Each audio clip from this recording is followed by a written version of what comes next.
श्यामनगर गांव में एक रिटायर्ड मास्टर था। उसने गांव के अनपढ़ लोगों को इकट्ठा करके एक पेड़ के नीचे उनको शिक्षा देना शुरू किया।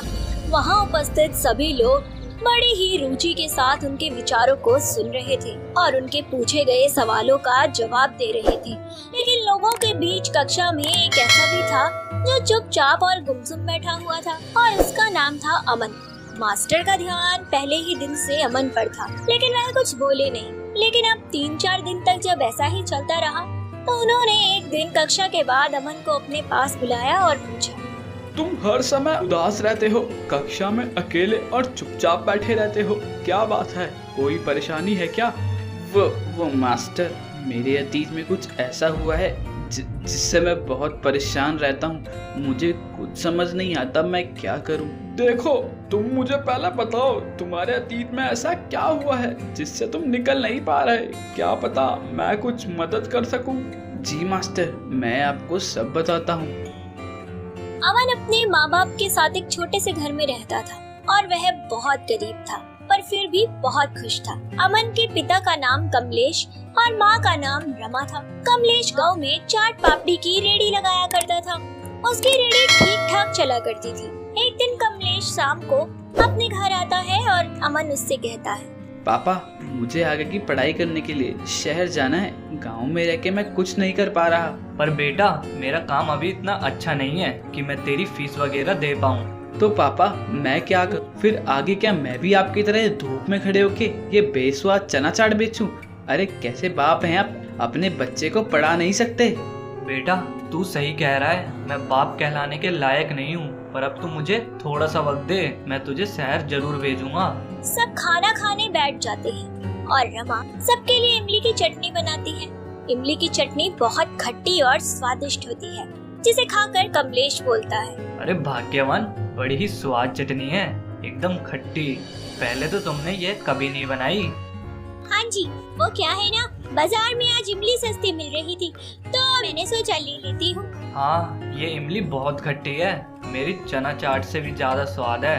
काश मेरा चना चाट भी इतना खट्टा और स्वाद होता तो लोगों की लाइन लग जाती। तो क्या हुआ, आप इमली को पीस कर उसे चना चाट में मिलाओ, उसमें खट्टापन भी आएगा, वो काफी फीकी फीकी नहीं लगेगी। पर इससे कहीं चना चाट का स्वाद ना खराब हो जाए।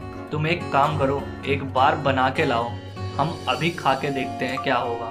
जी ठीक है, आप थोड़ा रुकिए, मैं लेकर आती हूँ। रमा किचन में जाके चटनी पीसने लगती है और फिर उसे चना चाट में मिलाकर कमलेश के पास लाती है और कहती है, ये लीजिए आपकी खट्टी चना चाट, खा के देखिए।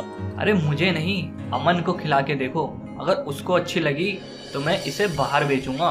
रमा अमन के पास जाके उसको चना चाट देती है और कहती है, ले बेटा, चना चाट खा के देख, मैंने बनाई है।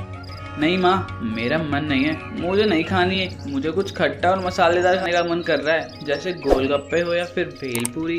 अरे बेटा, तू खा के तो देख, गोलगप्पे भेलपूरी सब जाएगा। अच्छा लाओ फिर दो।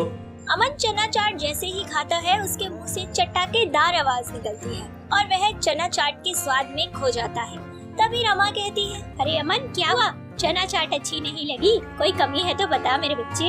अरे माँ, आपने सही कहा था, इसके आगे सब फेल है। क्या चना चाट है, पापा की चना चाट तो कुछ भी नहीं है इसके आगे। अगर ये पापा बेचे तो कसम से लाइन लग जाएगी लोगों की। यह सब कमलेश सुन लेता है और उसको सुन के बहुत अच्छा लगता है कि उसके बेटे को चना चाट बहुत पसंद आई। वह अगले दिन से चना चाट में इमली की चटनी मिला के बेचता है। तभी एक ग्राहक उसके पास आता है और कहता है, कमलू भैया, तनिक चाट दीजिए। हाँ लीजिए। ग्राहक चना चाट खाता है और खाकर कहता है, अरे कमलू भैया, मजे बांध दी तुमने तो यार, एकदम चटाकेदार चाट बनाए हो, कसम से तुम्हें चुम्मी देने का मन कर गया। अरे क्या बात करते हैं, बताइए एक और लगाऊं? अरे एक की जगह 2 दे दो।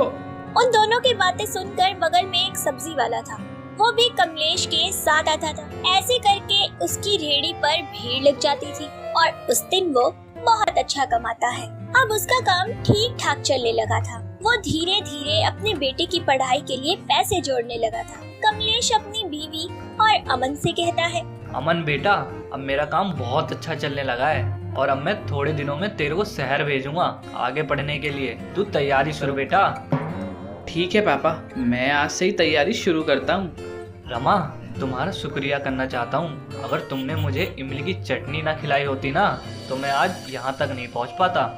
ऐसे ही समय बीतता जाता है। कमलेश का एक भाई जिसका नाम मुन्ना था। मुन्ना गांव का सबसे बड़ा और खतरनाक ठग था। उसको जब यह पता चला कि कमलेश के घर पैसे हैं, तो वह उन्हें चुराने की सोचता है और दो आदमी पप्पू और चंपू से कहता है, अरे ओ चंपू और पंपू, आज तैयार हो जाओ, हमें कमलेश के यहाँ चोरी करनी है। सुना है बहुत पैसा दबा के बैठा है ससुरा। पर मुन्ना भैया, कमलेश तो भाई है आपका, उसके घर में चोरी? अरे चंपू, मुझे पैसे से मतलब है, समझा? और हाँ, कोई गलती नहीं होनी चाहिए। अब आधी रात को गांव में सब सो जाते हैं और वो अपने साथियों के साथ कमलेश के घर आता है और उसका सारा पैसा चुरा लेता है और इसकी रेहड़ी भी जला देता है। अगली सुबह कमलेश उठ के देखता है तो उसकी रेहड़ी जल चुकी थी और सारा पैसा भी गायब था। कमलेश यह सदमा बर्दाश्त नहीं कर पाता और उसे हार्ट अटैक आ जाता है और उसी पल उसकी मौत हो जाती है। अमन को इस बात से बहुत बड़ा झटका लगता है और वह सदमे में रहने लगता है। वो लोग पुलिस के पास जाते हैं और थोड़े ही दिनों में मुन्ना, चंपू, पप्पू तीनों पकड़े जाते हैं। पर अमन इस सदमे से नहीं निकल पाता और पढ़ाई करना छोड़ देता है।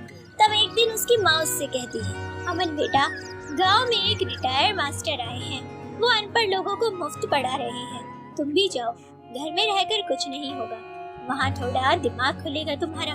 नहीं माँ, मुझे कहीं नहीं जाना।